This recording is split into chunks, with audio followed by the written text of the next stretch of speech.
There is a moment, rare and quiet, that most cameras nearly miss. Not a grand ceremony with trumpets and crowds. Not a royal walkout from the palace gates with the whole world watching. Just two women, one who has carried the weight of the crown for her entire life, and one who is still learning to carry it, standing close enough to share something that cannot be bought, borrowed, or manufactured. Something that glitters under the chandeliers of Windsor Castle, yes. But something whose real value has nothing to do with diamonds at all. Tonight, we are going to talk about a piece of royal history that moved quietly through the hands of generations. About what it means when Princess Anne, the hardest-working royal, the daughter of Queen Elizabeth II, the woman who has never sought the spotlight but has always earned it, makes a gesture toward Catherine, Princess of Wales. A gesture wrapped in diamonds, a gesture wrapped in memory, and a gesture that changed the way the world looks at both of them. The British royal family has always understood one thing better than any institution on earth.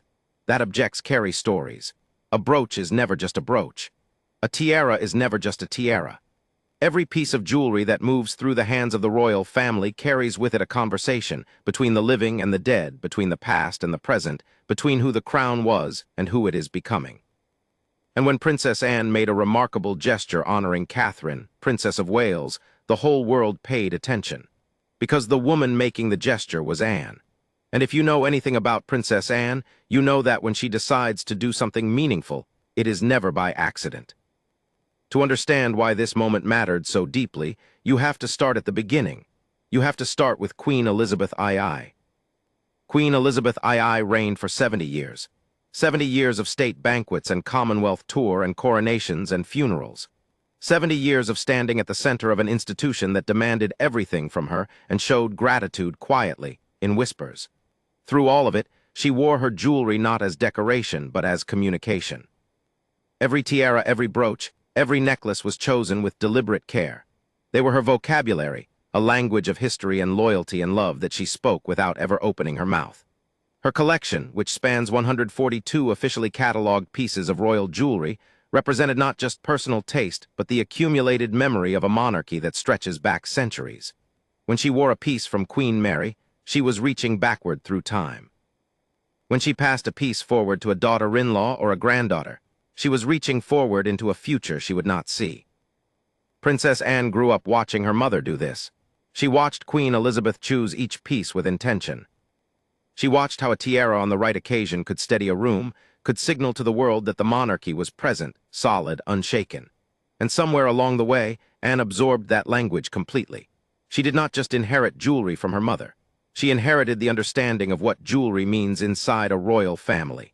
That understanding is precisely what made the moment surrounding Catherine so extraordinary. Princess Anne is 75 years old. She has carried out more official engagements in a single year than almost any other working royal. 478 engagements in 2025 alone, a figure that most people half her age would find impossible to sustain.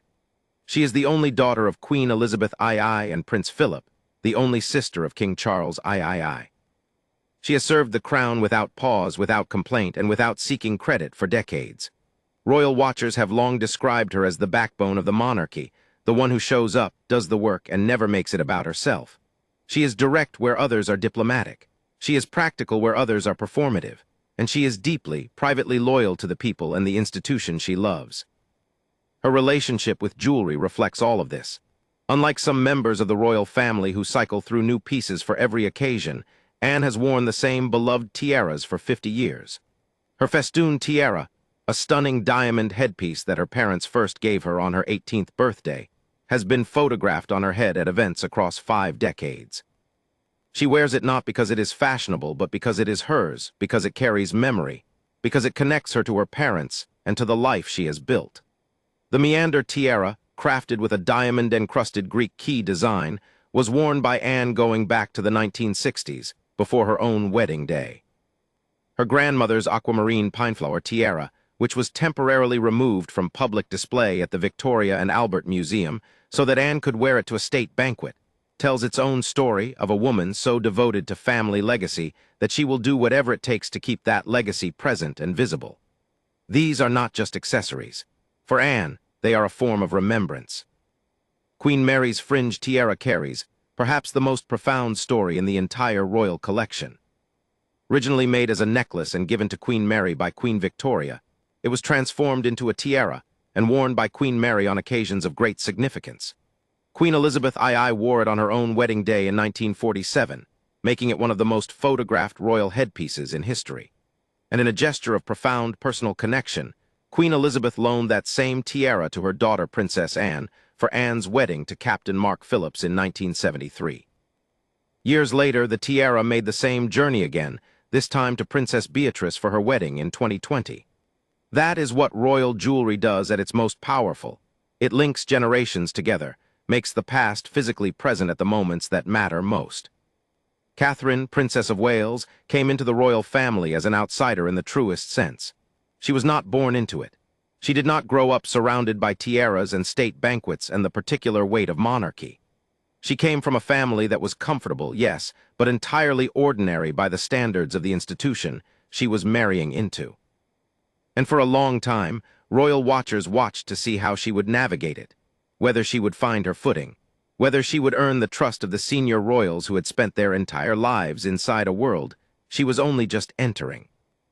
What the world saw over years of careful and consistent service was a woman who worked for it.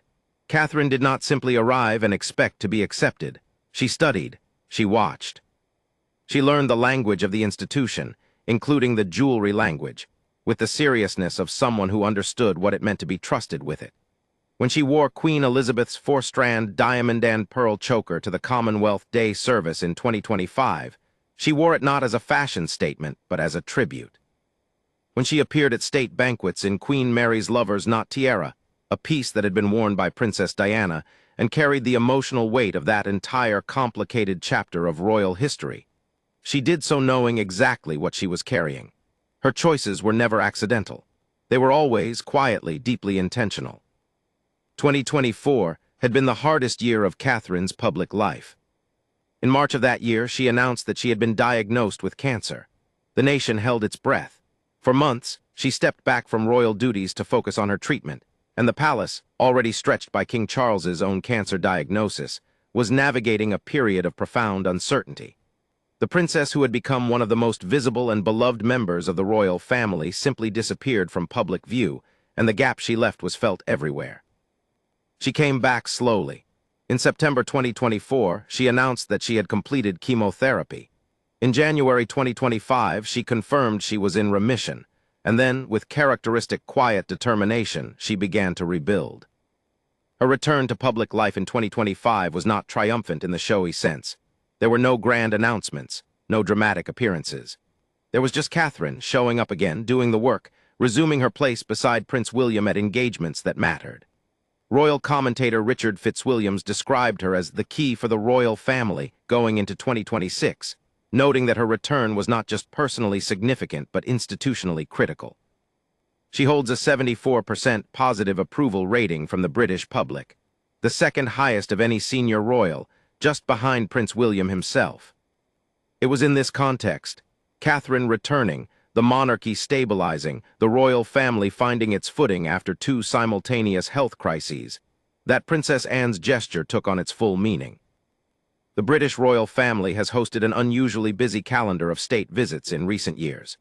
In 2025 alone, King Charles welcomed French President Emmanuel Macron, United States President Donald Trump, and German President Frank-Walter Steinmeier to Windsor Castle for formal state banquets. The first time the palace had hosted 3 state visits in a single year since Queen Elizabeth's reign in 1988. Each of these events required the senior royals to appear in full ceremonial dress, and each one became a jewel moment watched closely by royal observers around the world. Catherine appeared at each state banquet. At the French state visit in July 2025, she wore Queen Mary's Lover's Knot tiara, stepping out in a sweeping red Givenchy gown, her first tiara appearance in nearly 2 years, marking her full ceremonial return to public royal life. The moment was emotional for many who had watched her struggle through treatment. At the American state visit in September, she wore the Lover's Knot again, this time in white. And at the German state visit in December, she made a bold new choice, Queen Victoria's Oriental Circlet, a tiara of diamonds and rubies designed by Queen Victoria's German-born husband Prince Albert, not seen publicly in over 20 years. Royal correspondent Danielle Stacy described the choice as a strong display of sartorial diplomacy, noting that a great deal of thought and consideration goes into Catherine's choices for occasions like these. Princess Anne was present at these events, too. She wore her own beloved pieces, the aquamarine pineflower tiara at the American State Banquet, the meander tiara at the Nigerian State Banquet in early 2026, each one a piece threaded through with family history. And those who pay attention to Anne notice something in the way she watched Catherine navigate these moments. There was no competition. There was no coldness. What observers described was something closer to recognition. One woman who had carried the weight of the crown her whole life, watching another woman find her way into it, and finding it worthy of respect. That dynamic between Anne and Catherine has its own history. A survey from YouGov in January 2026 showed both women sitting at the top of the royal approval rankings, Catherine at 74%, and close behind at 70%. They represent, as one royal analyst put it, two essential pillars of the modern monarchy. Anne is the past and the present, the woman who has been doing this her entire life, the daughter of the greatest queen the modern era has known. Catherine is the present and the future, the woman who will one day stand beside a king of England, the mother of the boy who will wear the crown after William. They are not interchangeable. They are complementary. And when they appear together, as they did at Anzac Day commemorations in April 2026, there is something unmistakably powerful in the image continuity made visible in human form. The significance of Anne making any gesture toward Catherine, then, cannot be overstated. Anne does not perform warmth. She does not offer gestures for the cameras. She is famously private, famously direct, famously unbothered by the performance of public life that some other royals seem to relish. When Anne does something meaningful, she means it. And when she involves Queen Elizabeth's jewelry, the physical legacy of a woman who shaped both of their lives, she is doing something that goes far beyond the personal. She is making a statement about belonging, about inheritance, about who is trusted with the things that matter most. Queen Elizabeth II understood better than anyone that the jewelry of the royal family is a living thing. It is not meant to sit in vaults. It is meant to be worn, to be seen, to carry its stories forward. She gifted pieces to the women in her family across decades, to Princess Diana, to Catherine, to Meghan, to her granddaughters. She loaned her most intimate pieces to Anne and Beatrice for their wedding days. She wore her mother's jewelry and her grandmother's jewelry, and jewelry gifted to her by nations across the Commonwealth, at moments when the message needed to be larger than words. She believed that in wearing these things, one kept faith with those who came before. Princess Anne carries that belief in her bones. She has worn her mother's pearls in Bangkok during a diplomatic tour of Asia, catching the attention of royal watchers who understood exactly what the quiet choice meant. She has worn tiaras that her grandmother wore, that her great-grandmother wore, that connect her to a lineage of royal women going back generations. For Anne, jewelry is not fashion. It is fidelity. It is the act of keeping a promise to those who are no longer here to keep it themselves. And so when Anne honors Catherine, whether through a gesture at a public engagement, through warmth extended in the quiet places cameras do not always reach, or through the symbolic language of royal jewelry, she is doing something that Queen Elizabeth herself did throughout her reign. She is saying, you belong here, you have earned this. The things that matter most we trust you with. Catherine, for her part, has understood the weight of that trust, and has never taken it lightly. Her jewelry choices across the years of her royal life tell the story of a woman who studied the institution she entered, who learned its language, who chose each piece with the care of someone who knows that in a royal family, what you wear speaks before you do.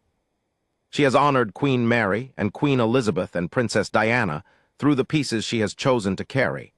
She has connected herself to women she never met, in a family she married into, with a seriousness that speaks to who she is. The diamonds of the royal family have traveled a long way. From Queen Victoria to Queen Mary to Queen Elizabeth to the women who wear them now, they have crossed decades and deaths and marriages and crises. They have sat on the heads of women who understood that they were not wearing personal jewelry but national memory. And in this latest chapter of royal history, as the monarchy finds its footing under King Charles and looks toward a future shaped by William and Catherine, those diamonds continue to do their work. They catch the light at state banquets. They glitter in official portraits. They pass quietly and deliberately between the hands of women who understand what they carry. Princess Anne has spent her entire life understanding that, and in honoring Catherine, in whatever form that gesture takes, whether through the formal language of royal jewelry or through the quieter language of two women who respect each other, she is doing what her mother always did. She is reaching forward. She is saying that the things worth keeping are worth passing on, and she is trusting Catherine to carry them. That is not a small thing in the world of the British royal family. That is everything.